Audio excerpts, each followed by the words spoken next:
Hello friends, आपल्या सर्वांची आवडती मालिका तू ही रे माझा मितवा या मालिकेच्या आजच्या सोमवार 9 फेब्रुवारीच्या एपिसोडमध्ये आजपर्यंतचा सगळ्यात मोठा सगळ्यात जबरदस्त ट्विस्ट आला आहे. फ्रेंड्स, आपल्याला हे सत्य तर कळालं होतं की शलाका पाटीलचा खून हा राजेशने केला आहे, परंतु त्यापेक्षा मोठं सत्य ईश्वरीला कळलं आहे आणि तिने ते अर्णवला सुद्धा सांगितलं आहे आणि आपल्याला सुद्धा कळलं आहे. तर फ्रेंड्स, शलाका पाटीलच्या ज्या नवऱ्याबद्दल आपण सगळे ऐकत होतो की शलाका पाटीलचा नवरा तिचे सोन्याचे दागिने घेऊन पळून गेला होता आणि त्याला शोधायलाच शलाका पाटील मुंबईत आली होती. तर शलाका पाटीलचा हा दारुडा नवरा जो तिला त्रास द्यायचा, तिचे सोन्याचे दागिने घेऊन पळून गेला होता, तो दुसरा तिसरा कोणी नाहीये तर चक्क तो राजेशच आहे. शलाका पाटीलच्या नवऱ्याचं नाव होतं राजेश्वर पाटील, म्हणजे आपला राजेश, अंजलीचा नवरा, जिज्जू राकेश. हा तोच राजेश आहे ज्याने शलाका पाटीलला फसवलं, तिचे पैसे दागिने घेऊन पळून गेला आणि येथे येऊन अंजलीशी लग्न केलंय, ईश्वरीशी सुद्धा लग्न करायला निघालाय. आणि हा इतका मोठा नराधम आहे हे आता अर्णव आणि ईश्वरीला समजलंय. म्हणजेच राजेशचे दिवस आता भरलेत. तर फ्रेंड्स, हा खुलासा झाला तरी कसा, हे सगळं घडलं तरी कसं, हे जाणून घेण्यासाठी हा व्हिडिओ शेवटपर्यंत नक्की पहा.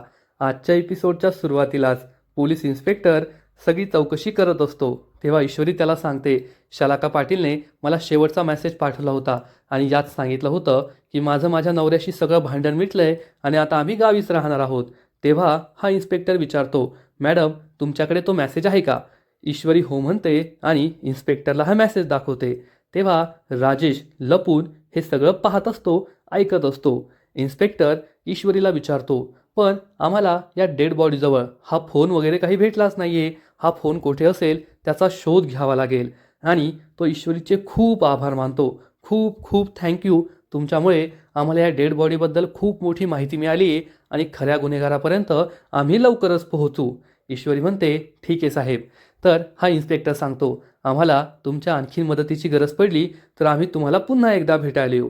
ईश्वरी म्हणते ठीक आहे आणि इन्स्पेक्टर या सगळ्यांना थँक्यू म्हणून तेथून निघून जातो. तेव्हा मामा अर्णव आणि ईश्वरीजवळ बसतो.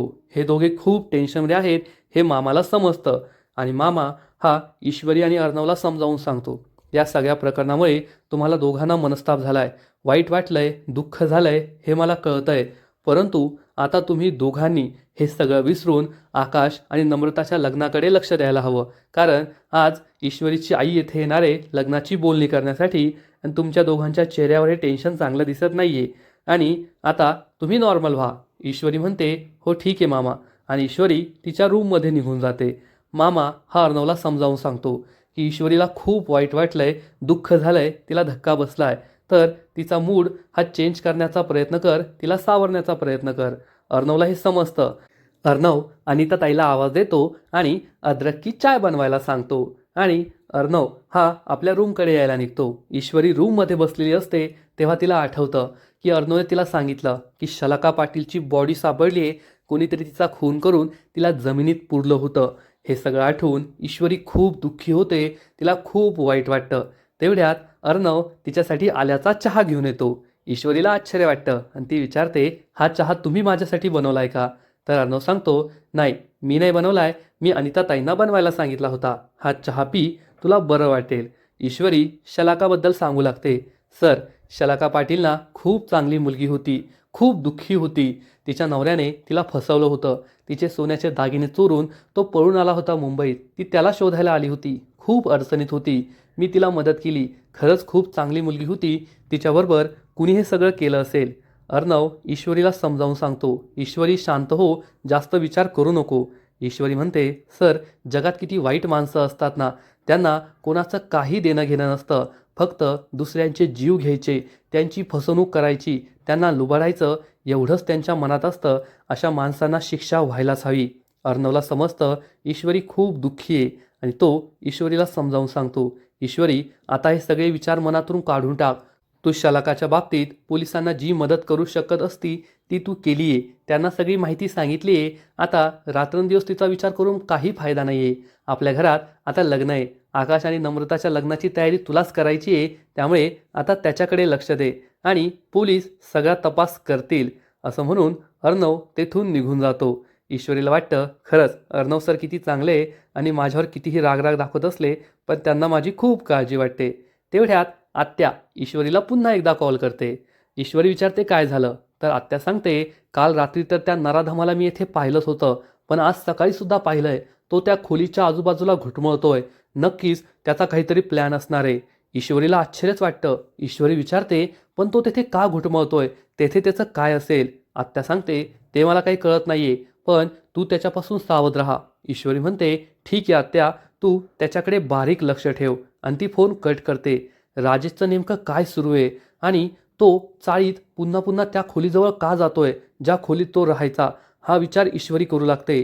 ईश्वरी ही विचार करते या राजेशचा शलाका पाटील मृत्यूप्रकरणी काही संबंध आहे का, कारण राजेशसुद्धा शलाकाला ओळखायचा, असा विचार ती करू लागते. आणि त्याच वेळेस ईश्वरीच्या डोक्याची ट्यूब पेटते. तिला सगळं आठवतं.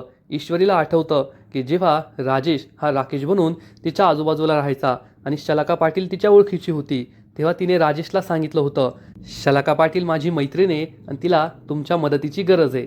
शलाका पाटीलचा नवरा तिला सोडून पळून गेलाय आणि तुम्ही तिची कोर्ट केस लढाल का. तेव्हा राजेश हो म्हणाला होता. ईश्वरीला आठवतं. आणि मग जेव्हा ईश्वरीने शलाकाशी भेट घालून देण्यासाठी त्याला बोलवलं होतं की शलाका पाटील माझ्या घरीच आहे, तुम्ही तिला भेटायला येता का, तेव्हा राजेश हा क्षणभरासाठी थांबला होता, काहीच बोलला नव्हता. ईश्वरी विचारते काय झालं, तुम्ही कुठे हरवलात का, तुम्ही का काही बोलत नाही आहात.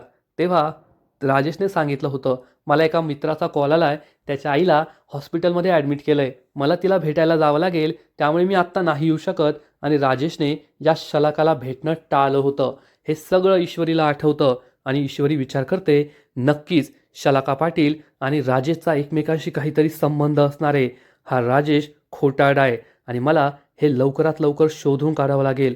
मला काही करून त्या खोलीत जावं लागेल, कारण राजेश त्याच खोलीत राहायचा आणि तो त्या खोलीच्या आजूबाजूला भटकतोय. याचा अर्थ त्या खोलीत त्याने काही पुरावे लपवून ठेवले असतील का, या शलाका पाटीलच्या खुनाशी राजेशचा काही संबंध असेल का. हे सगळं ती विचार करू लागते. आणि लवकरात लवकर मला त्या चाळीजवळ जावं लागेल आणि सगळं काही शोधून काढावं लागेल असा विचार ती करते. आणि दुसऱ्या दिवशी सकाळी ती लगेचच या चाळीत जायला निघते. तर इकडे सुप्रिया आणि नम्रता घरी असतात. नम्रताने गुलाबजाम बनवलेले असतात आणि ती सुप्रियाला सांगते मी गुलाबजाम बनवलेत, आकाश सरांना खूप आवडतात, आपण त्यांच्यासाठी घेऊन जाऊया. तर सुप्रिया सांगते मला तर खूप टेन्शन आलंय, लग्नाची बोलणी करायचं म्हटल्यावर माझा तर श्वासच अडकलाय. नम्रता विचारते काय झालं, एवढं घाबरण्याची गरज नाहीये. तर सुप्रिया सांगते सगळ्यांनी तुमच्या लग्नाला परवानगी तर दिली आहे, परंतु आपल्याला अजून आकाश सरांची आई कशी आहे ते माहीत नाहीये ना.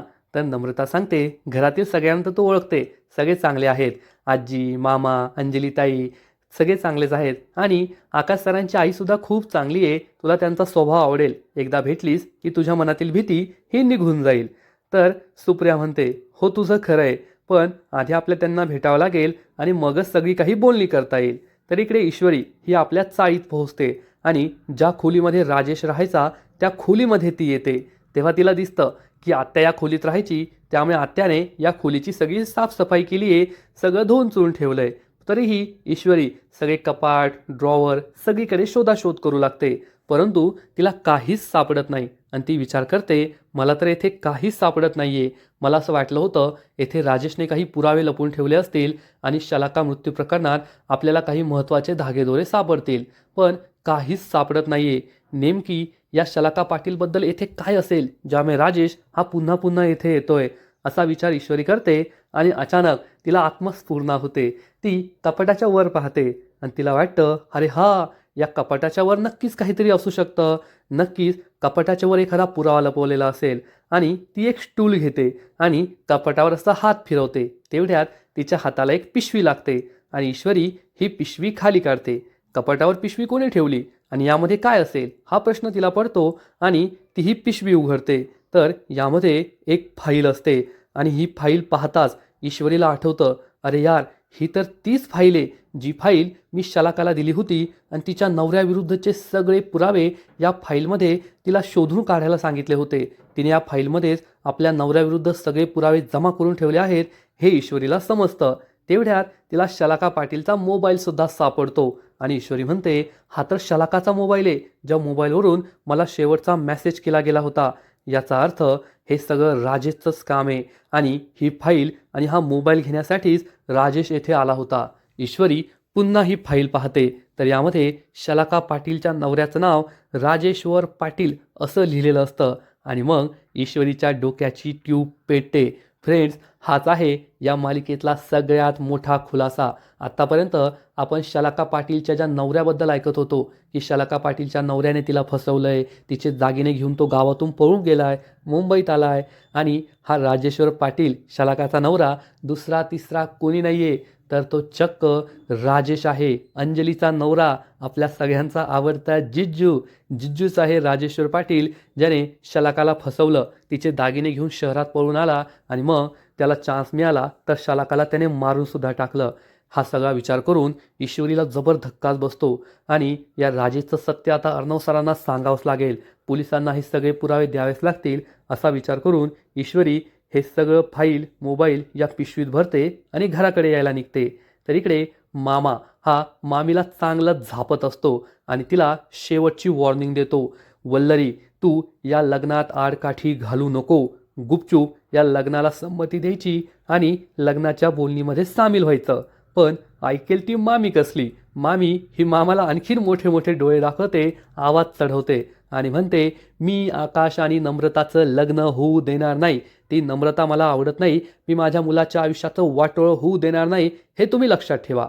मामा चिडून म्हणतो, वल्लरी तुला का कळत नाहीये की जर तू या लग्नाला विरोध केला तर आकाश तुझ्या विरोधात जाईल, तू स्वतःहून तुझ्या मुलाला स्वतःपासून दूर करतीये, तू खूप चुकीचं करतीये.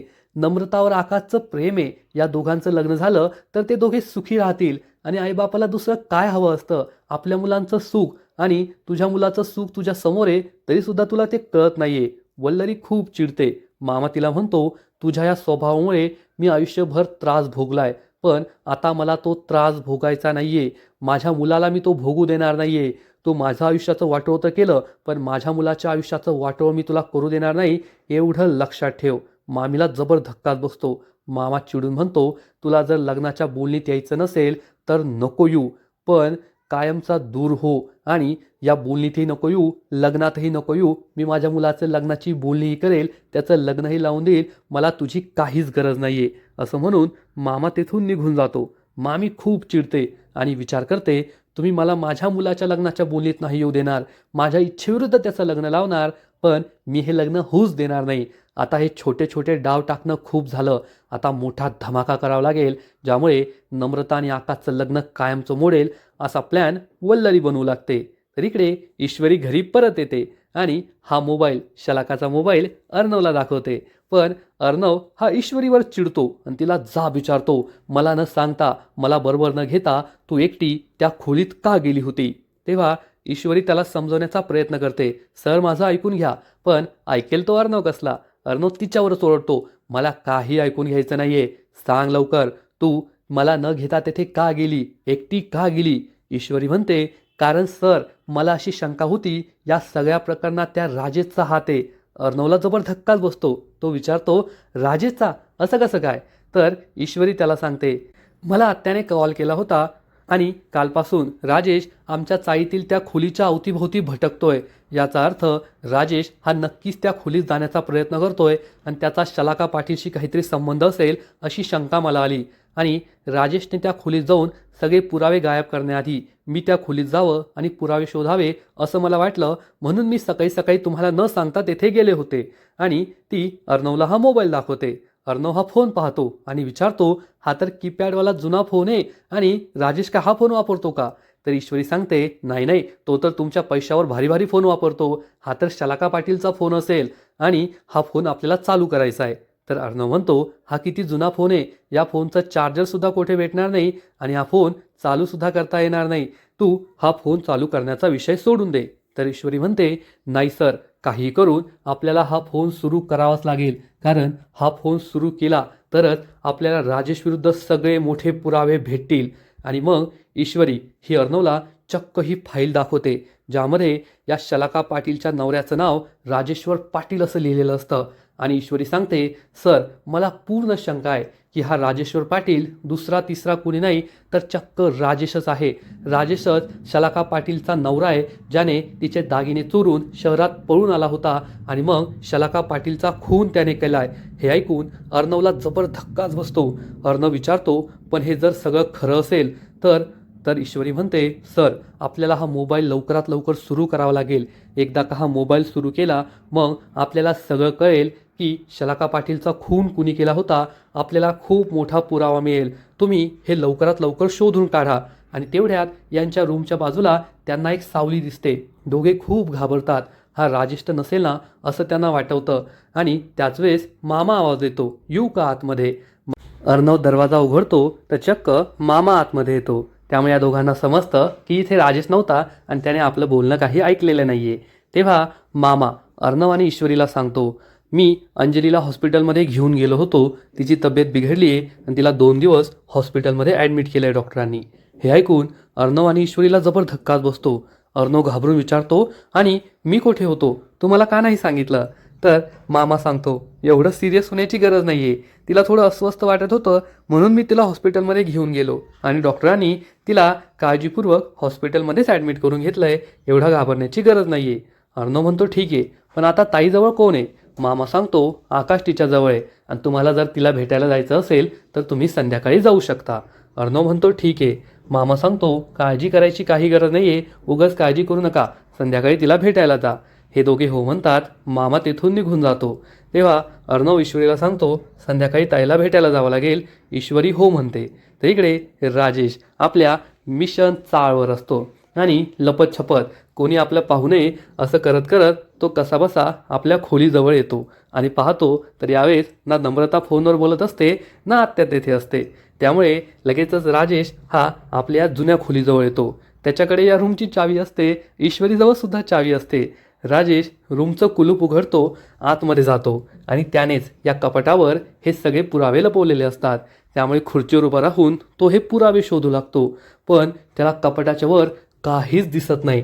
त्यामुळे राजेशला मोठा धक्काच बसतो, कारण ईश्वरी आधीच हे पुरावे घेऊन गेली आहे. राजेश चांगलाच घाबरतो. हे पुरावे नेमके गेले तरी कुठे, हे पुरावे कोणी नेले हाच प्रश्न त्याला पडतो आणि तो खूप घाबरतो. कारण हे पुरावे म्हणजे राजेशचं डेथ वॉरंट आहे आणि हे पुरावे जर पोलिसांना सापडले तर राजेशला फाशीशिवाय काहीच होऊ शकत नाही, एवढं मात्र नक्की. राजेश विचार करतो, मी तर येथेच ठेवले होते सगळे पुरावे, ती फाईल, तो मोबाईल, मग हे सगळं गेलं तरी कुठे. आणि तो लगेचच संपूर्ण घरभर शोधू लागतो. कपाट उघडतो, ड्रॉवर उघडतो, सगळीकडे शोधाशोध करू लागतो. त्याचा जीव हा तोंडात आलेला असतो. आता हे पुरावे नेमके गेले तरी कुठे. तो सगळीकडे शोधाशोध करतो पण त्याला काहीच सापडत नाही. पुरावे येथे नाहीये, ते नक्कीच कोणाच्या तरी हाती लागलेत. पण कोणाच्या, हाच प्रश्न राजेशला पडतो. आणि ज्याच्या हाती पुरावे लागलेत ते मला शोधून काढावं लागेल, नाहीतर मी संपलो, माझं काही खरं नाही, अशी त्याला भीती वाटते. फ्रेंड्स, खरंच हा खूप मोठा खुलासा आहे, आजपर्यंतचा सगळ्यात मोठा खुलासा. राजेश हा राजेश्वर पाटील आहे. त्याची खरी ओळख तर आपल्याला माहीतच नव्हती. कधी तो राजेश असायचा तर कधी राकेश असायचा. पण त्याची खरी ओळख आहे राजेश्वर पाटील, शलाका पाटीलचा नवरा, ज्याने शलाका पाटीलशी लग्न केलं, तिला फसवलं, तिचे सोन्याचे दागिने चोरून तो शहरात पळून आला आणि मग येथे वकील असल्याचं नाटक केलं. अंजलीला फसवलं, अंजलीशी लग्न केलं आणि आता ईश्वरीला फसवून तिच्याशी सुद्धा लग्न करू पाहत होता. म्हणजे हा एक नंबरचा लग्नाळू आहे, एवढं मात्र नक्की. आणि आता त्याचं संपूर्ण सत्य हे ईश्वरी आणि अर्णवला कळालंय, आपल्याला सुद्धा कळालंय. राजेश खूप टेन्शनमध्ये असतो आणि मग दुसरा दिवस उजाडतो. ईश्वरी किचनमध्ये असते. तिने कचोरी बनवलेली असतात. ती विचार करते आता समोसे बनवायचे आणि मग काहीतरी गोडधोड बनवायचं, म्हणजे एकदा का लग्नाची बोलणी झाली, सगळं ठरलं की मी सगळ्यांचं तोंड गोड करेल. ईश्वरी खूप खुश असते आणि आपली तयारी करत असते. पण त्याच वेळेस तिच्या लक्षात येतं की समोसे बनवण्यासाठी मी बेसन भिजवलंय, पण ते खूप पातळ झालंय आणि यात आणखीन पीठ ओतावं लागेल. पण तिचे हात तर भिजलेले असतात आणि जवळपास कुणीच नसतं. तेवढ्यात अर्णव तेथे येतो. ईश्वरी अर्णवला म्हणते, सर माझी एक मदत कराल का. अर्णव विचारतो, काय. तर ईश्वरी त्याला आपले भिजलेले हात दाखवते आणि म्हणते, माझे हात भिजलेत आणि मला अजून पीठ हवंय, तुम्ही थोडं पीठ देता का. अर्णव म्हणतो, नाही मिळणार, कारण मी घरातली कामं करत नाही. ईश्वरी चिडून म्हणते, ठीक आहे, माहिती आहे तुम्ही घरातली कामं करत नाही, मग प्रश्नाचं उत्तर तर देऊ शकता ना लाडक्या बायकोचं. अर्णव खूप चिडतो. ईश्वरी विचारते, तुम्ही माझ्या का प्रश्नाचं उत्तर नाही दिलं? काल मी तुम्हाला विचारलं होतं, तुम्हाला नमुताई आणि आकाश सरांचं प्रेम तर समजलं, आपल्या नात्याचं काय? आपल्या नात्याबद्दल तुम्हाला काय वाटतं? अर्णव हा क्षणभर काहीतरी विचार करत राहतो. ईश्वरी खूप खुश होते की अर्णव आपल्या नात्याचा आता विचार करू लागलाय. पण अर्णव पुढील क्षणी जे काही बोलतो त्यामुळे ईश्वरीला खूप वाईट वाटतं. अर्णव हा ईश्वरीला सांगतो, ईश्वरी, आकाश आणि नम्रताचं एकमेकांवर खरं प्रेम आहे आणि ते मला कळून आलं आहे, पण आपल्या नात्याबद्दल माझे विचार बदललेले नाहीत. आपलं नातं हे लवलेस मॅरेज आहे. ना माझं तुझ्यावर प्रेम आहे, ना तुझं माझ्यावर प्रेम आहे. तू प्लॅन बनवून मला फसवण्यासाठी माझ्या आयुष्यात आली आहे असंच मला वाटतं. त्यामुळे आपल्या नात्यात कोणतंच प्रेम नसेल, कोणतीच जवळीक नसेल. आकाश आणि नम्रतासारखं खरं प्रेम आपलं एकमेकांवर नाही आहे, हेच आपल्या नात्याचं सत्य आहे आणि तू हे लक्षात ठेवायचं. हे ऐकून ईश्वरीला खूप वाईट वाटतं. ती दुःखी होते, कारण आकाश आणि नम्रताला एक केल्यानंतर ईश्वरीला असं वाटत होतं की अर्णव हा आपल्या नात्याबद्दल पुन्हा विचार करेल. पण अर्णवने पुन्हा तिला 30 कॅसेट गिरवली आहे. ते सांगितलं आहे की आपलं हे लवलेस मॅरेज असेल आणि माझ्याकडून कोणत्याही प्रेमाची अपेक्षा करू नको. आणि मग आजचा एपिसोड येथेच संपतो. फ्रेंड्स, खरंच आजच्या एपिसोडमध्ये खूप मोठा खुलासा झाला आहे. राजेशचं सत्य आपल्याला कळलं आहे आणि लवकरच हे सत्य सगळ्यांसमोर येईल, पोलिसांसमोर येईल आणि राजेशला फाशी होईल, एवढं मात्र नक्की. आजचा एपिसोड तर भारी होता, पण या मालिकेचा पुढील एपिसोड आणखीन भारी असणार आहे. आणखीन मोठा ट्विस्ट या मालिकेत येणार आहे. मग नेमकं घडणार तरी काय? तर फ्रेंड्स, पुढील एपिसोडमध्ये आपण पाहू की ईश्वरी ही सगळ्यांचं तोंड गोड करण्याचा विचार करत असेल, तयारी करत असेल किचनमध्ये. तेवढ्यात मामी तेथे येईल आणि मामी ही ईश्वरीला ठणकावून सांगणार, तुला काय वाटलं, तुझा प्लॅन यशस्वी होईल का? तू तुझ्या बहिणीचं लग्न माझ्या आकाशबरोबर करून देशील? जरी त्यांचा साखरपुडा झाला असला ना, पण अजून लग्न झालं नाही आहे आणि मी हे लग्न होऊ देणार नाही. तू कितीही प्रयत्न केले तरी नम्रता आणि आकाशचं लग्न होणार नाही, हे लक्षात ठेवायचं. आणि मग ईश्वरी ही सगळी गोष्ट सुप्रियाला सांगणार, आपल्या आईला सांगणार की वल्लरीचा या लग्नाला विरोध आहे. त्यामुळे सुप्रिया खूप दुःखी होईल आणि ती नम्रताला ठणकावून सांगेल, तू मला हे सांगितलं नाही की आकाशच्या आईचा या लग्नाला विरोध आहे. जर आकाशच्या आईचा या लग्नाला विरोध असेल तर तू सुखी कशी राहशील? तुझा संसार सुखाचा कसा होणार आहे? फक्त नवऱ्याचं प्रेम असून चालत नाही, तर सासूचं, सासऱ्याचं आणि घरातील सगळ्यांची तुमच्या लग्नाला संमती हवी. आणि जर ती नाती योग्य नसतील तर तुझा संसार कधीही सुखाचा होणार नाही, हे लक्षात ठेव. हे ऐकून नम्रता खूप दुःखी होईल आणि नम्रता म्हणेल, ठीक आहे आई, जर मी आकाश सरांशी लग्न करू शकत नसेल ना, तर मला जगायचंच नाही आहे, मी माझा जीव देते. असं म्हणून नम्रता ही चक्क स्वतःच्या हाताची नस कापून घेण्याचा प्रयत्न करेल. त्यामुळे सुप्रिया खूप चिडेल आणि चक्क नम्रताच्या सनसनीत मुस्काटात मारणार. त्यामुळे नम्रता शांत होईल आणि इकडे ईश्वरी ही सगळ्यांना सांगेल की माझी आई आज लग्नाची बोलणी करायला येत नाही आहे, कारण माझ्या आईला कळलं आहे मामीचा या लग्नाला विरोध आहे. आणि आई म्हणाली, जोपर्यंत घरातील सगळे या लग्नाला परवानगी देत नाही तोपर्यंत ती लग्नाची बोलणी करायला येणार नाही आणि हे लग्न होणार नाही. त्यामुळे घरातील सगळ्यांनाच जबर धक्का बसेल. मग आता पुढे काय होईल हे पाहणं खूप इंटरेस्टिंग असणार आहे, कारण मामी तर या लग्नाला कधीच संमती देणार नाही आहे, हे आपल्या सगळ्यांना माहिती आहे. आणि मामीची संमती नसेल तर हे लग्न होणारच नाही. तर फ्रेंड्स, तुम्हाला काय वाटतं, आता राजेशचं काय होणार आणि आकाश आणि नम्रताचं काय होणार? नक्कीच कमेंट करून सांगा. आणि तू ही रे माझा मितवा या मालिकेचे असेच नवीन नवीन अपडेट्स सर्वात आधी जाणून घेण्यासाठी व्हिडिओला लाईक करा, शेअर करा, चॅनलला सबस्क्राईब करून बेल आयकॉनवर क्लिक करा, म्हणजे या मालिकेचे नवीन नवीन एपिसोड तुम्हाला सर्वात आधी पाहायला मिळतील. खूप खूप खूप धन्यवाद.